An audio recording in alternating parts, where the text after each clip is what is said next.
Hello and welcome back to the GB Fantasy Football channel. Today's video is going to be the last one before the Game Week 10 deadline. My final thoughts on all things Sun Dream Team. We're going to be covering the final injury news ahead of that deadline, my transfer plans, and potential captaincy choices along the way. Now, if you do enjoy today's content, please do hit the subscribe button. We are closing in on 1,300 and hit the bell notification while you're down there as well, so you don't miss an upload in your sub boxes. Now, without further ado, let's crack on with the video. As on every Sun Dream Team video on the channel, the like goal is always 100. So if you could go ahead, hit the thumbs up button down there. It's completely free. It helps out the channel, pushes the content out to all Sun Dream Team players and all people who would like to see this kind of content. Be greatly appreciated. And as always, the Sun Dream Team League code for my league is down in the description below. It's completely free to join.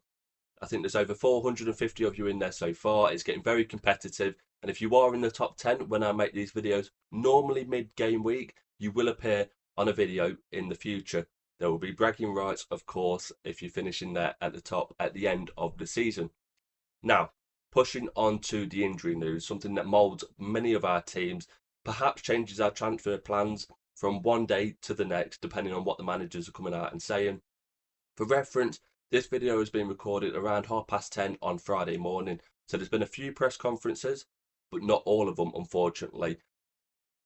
As you've probably seen on the Sun Dream Team app, a certain Norwegian up front in your teams, Erling Haaland, does have a little notification saying he has potentially picked up a little niggle. Now, he missed the game in midweek away to Swansea in the League Cup. I think he would have always missed that game, even if there was no slight niggle in his body. Marmoush is fit. Personally, I wouldn't think too much of it, really. He will definitely play, in my opinion, that is, at the weekend at home to Bournemouth, and he will play in the home fixture in the Champions League as well. So if you're thinking about putting the captaincy armband on him, we'll get to my captaincy choices a little bit later on when we look at my team and how that did in game week 9 points wise and my transfer plans ahead of the game week 10 deadline. But for Erling Haaland, there is a little notification on there, but I wouldn't think too much of it. I think he plays. Moving on to some other big injury news that could potentially mould our teams. On the Newcastle front, they've missed their fullbacks for several game weeks now. Livramento got injured playing Arsenal in game week 4 or 5, I think it was. I had him in my team. It was a decent asset, to be fair, but unfortunately he's not been available since. And also on the left-hand side, they've had to play Dan Burn in the absence of Lewis Hall. Currently, Lewis Hall is 50-50 to be available for game week 10. I think with his injury record, they're probably going to lean more on the side of caution, maybe give him a few minutes in the Champions League in the week, keep him back over the international break, and then full steam ahead with his recuperation. They need Lewis Hall, they need Livramento, and Livramento is indeed still out for a while as well. Not quite made it, and I doubt he will be ready before the international break anyway. So no fullbacks, so you'd assume it would be Trippier on one side, Dan Burn on the other, with Malik Chow and probably Sven Botman at the back for a few more weeks at least. Moving on to some other injury news, Christian Romero. Now, for those of you who did own him, there was a slow movement towards people having Romero, Van der Ven, and Vicario at the start of the season when Tottenham's clean sheets were starting to come in and those points were piling up. A bit of a lull spell towards the middle section in game week 4 to game week 7, and then it's picked up recently again. But for Romero owners, I think it's a sell. You've probably used a few transfer substitution booster chips to plod along, hoping that he will potentially become fit again. We don't have any more information on it, unfortunately. Of course, he did miss the League Cup game and the last few Premier League fixtures as well, with Kevin Danso at the back, partner in Van der Ven. But personally, I'd just sell Romero. He's got a pretty tricky fixture this weekend playing Chelsea. I'd expect Chelsea to score in that one. And then Tottenham's fixtures coming up over the next few game weeks as well. PSG away, Arsenal away, some very tricky ties, especially defensive wise. So maybe shift that money on, perhaps put it into elsewhere on your team, maybe an attacker, a midfielder, points wise. But I'd be moving Romero on, even without that extra injury news. Jeremy Frimpong, he was doing okay for Liverpool at the back, slowly starting to come into his own, at least a lot more than Milos Kerkez at left back, that is. But unfortunately, he's picked up an injury for Liverpool. He's been out for the last week. The news has come out he's going to be out for at least 6 more weeks after this. So it does open the potential possibility for a Connor Bradley differential. He's very lowly owned. He's very lowly priced. I think he's about 2.4 to 2.7 million. But we know Dominic Szoboszlai can also fit in at right back as well. Now, in previous years, we'd have all flocked towards Conor Bradley. Liverpool being a very good defensive unit, Bradley's price being on the low side of things, but with still a few more uncertainties, I'm not sure that can necessarily be the case. But Frimpong is out for 6 more weeks at least. Then onto the Arsenal side of things, we've got a few doubts and a few absentees.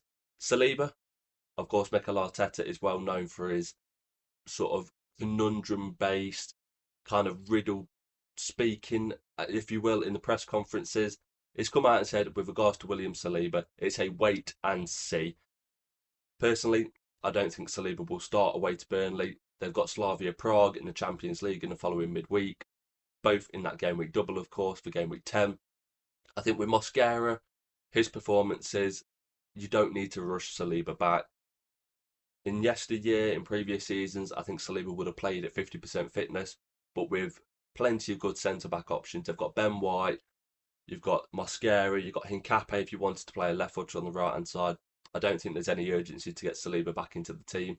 So if it was me, I would probably move Saliba on, especially with how expensive he is. And another player for Arsenal who is definitely out, and that is Gabriel Martinelli, which could potentially open up a Trossard differential. He will start more than likely. He started quite a few minutes recently for Arsenal, but Martinelli is out with what we believe is a groin-related injury. He came on towards the back end of the Palace game. He pulled up slightly. He's missed the game in the League Cup in the week, and he's missed this one as well. He's definitely ruled out. And that's all the injury news that we have so far ahead of game week 10. Have any of your injuries put a dampener on your team or potentially change your substitutions or transfers so far going into game week 10? Now, on Sun Dream Team, it's not only the injury news that moulds our teams and transfers going into the following deadline, it is price rises mainly. If you're following along and you're trying to boost that team value, I put together a little shortlist, as you can see on your screens, of players who I think are decent options and will boost your transfer value as well in your teams. Now, of course, you can pick players that are going down in value or sticking in value, but then if they don't score points, it kind of feels a bit of a double whammy on that stage. I selected Dean Henderson a few weeks back thinking he was going to stay the same value instead of Donnarumma at the time. Donnarumma has since gone on to be, I think, 4.2 million in value, whereas Dean Henderson has dropped to 3.4. I've lost 0.8 value and in the region of 10 to 15 points as well. So I gambled on that one and it hasn't paid off at all. So maybe playing it safe is the way to go on this game, which is normally my mantra, but I took a little bit of a punt and it hasn't paid off. So the players on the list are either rising 0.2 in value or 0.3 in value. I've kept the 0.1s away because if they don't rise in 0.1 and for whatever reason the predictions on not only fpl.co.uk, fantastic website as always, the link in the description below. Great website, and it's not only just Sun Dream Team content on there, it's all kinds of fantasy formats as well, which is where I go. I see if the price predictions are on there, and they are indeed on there. They've been updated. So, first on the list is Gittins from Chelsea. I'm not sure about this one, but as always, every player on this list is rising 0.2 or 0.3 in value. Gittins, will he play on that left-hand side? Of course, they've got plenty of options out there. You've got Garnacho, you've got Gittins on the right-hand side, you've got Esteval, you've got Pedro Neto. He took his chance very well in midweek against Wolves, but that was a very poor Wolves team. Will Gittins stay in the Chelsea lineup? I'm not too sure. Next up, we've got Dominic Szoboszlai. Very good asset so far this season. I think he's actually slid under the radar quite a bit. Of course, many of us have looked at the Liverpool attacking assets with Gakpo, Ekitike, Isak, Salah to some extent. Szoboszlai, because he's playing in a more deeper role, even deeper than normal, potentially at times at right back. He's getting high bonus point potential. I think he was one off last week from max bonus points. He's rising in price this week. And with a lot of unpredictability around Liverpool's team, I'd be extremely surprised if he doesn't play both in the double going into game week 10. Next up, Conor Bradley. As I mentioned, he will go up in price, and I think he will start as well at right back for Liverpool with the injury news to Jeremy Frimpong. it's opened up the gap for Bradley to potentially nail himself in that Liverpool team. Of course, they did have a younger player in the week. His name slips my mind, so apologies on that one. He'd not played for the club for 3 years. He did okay, but I'd expect Bradley to play going forward where they need a bit of stability at the back. You'd assume it's Robertson, Van Dijk, probably Konate despite his poor performances, and then Bradley with Alisson when he comes back from his injury, but Mamardashvili for now, with Gravenberch coming back into the team as well. I think they need to hit the ground running. And with Manchester City, I think in game week 11 before the international break, they're going to hope for a bit of stability in that team. And for that reason, I think Bradley will be a decent short-term option for your teams. Next up, a single game week player, and that is Brian Mbeumo of Manchester United. I've seen in a few comments of the last video asking about Manchester United assets. Of course, they're not in the Carabao Cup. The FA Cup isn't until January, and they're not in Europe either. But with them scoring quite well, it's kind of like the Semenyo conundrum from a couple of weeks back. You've got Mbeumo, who picked up a couple of goals last week. He will be going up 0.2 or 0.3 in value. And for that reason, I think he's an okay punt. Until the international break, you are only going to miss out on one fixture, which will be the Champions League double in Game Week 10. So if you're feeling a bit spicy, if you're feeling like he is going to come up with the goods, whereas double Game Week players might not, I think he's a fantastic option for those of you who don't necessarily play just the European doubler kind of way on Sun Dream Team. Next up, Ismail Assar of Crystal Palace. Got a double goal brace in midweek against Liverpool in the Carabao Cup. Last week it was Mateta going up 0.3 after his 3 goals against Bournemouth. This week it's going to be Ismail Assar, probably going up 0.2 and 0.3 again, so he offers decent value in that Palace midfield.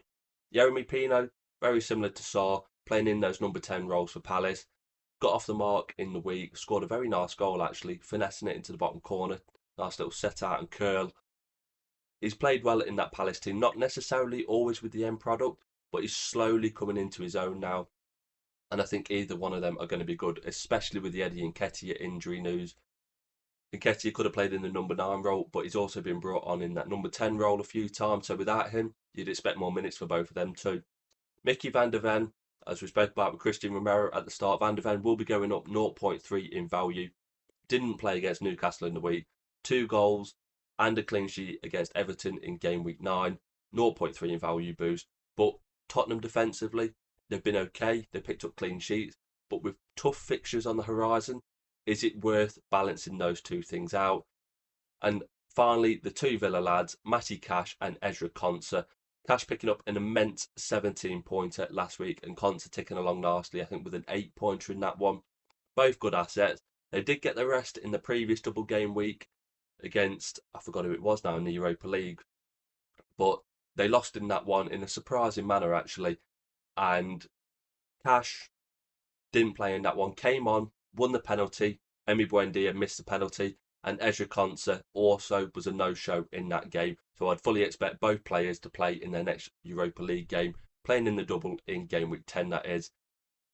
Just good options across the board. Will you be putting any of these price rises into your team this week? Leave a comment down below. To round off today's final thoughts video ahead of game week 10, I thought I'd cover my team and my transfer plans ahead of game week 10. A little recap on how game week 9 went overall. I ended up on 86 points, which surprisingly I'm actually quite happy with. I had 50 points, I believe, going into the second part of the game week in game week 9. Of course, it was a Carabao Cup double, not one of my favourites personally, especially with how the fixtures fell. I didn't have any players playing on the Tuesday, which meant watching really rubbish football, and then they all played on game week, well, the second part of game week 9 on the Wednesday. I only had 3 starters out of 11 players, which was quite surprising. In goal, Dean Henderson really hasn't been a great transfer since I brought him into my team.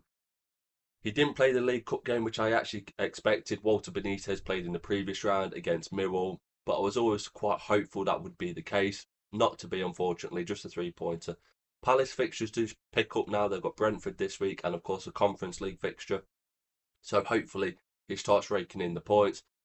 Gabriel, he picked up a 9-pointer in the Premier League fixture. He came on with 20 minutes to go in the Carabao Cup one against Brighton. Just a 1-pointer, so it does cancel out his price rise.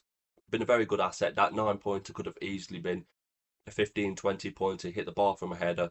Could have got the assist for the Eze goal. and was very close to extra bonus points as well, but I'll gladly take that. Daniel Munoz picked up a surprising clean sheet away to Liverpool, which I did miss out on with Henderson as well, which is a double whammy for him. But Munoz got the clean sheet away to Liverpool.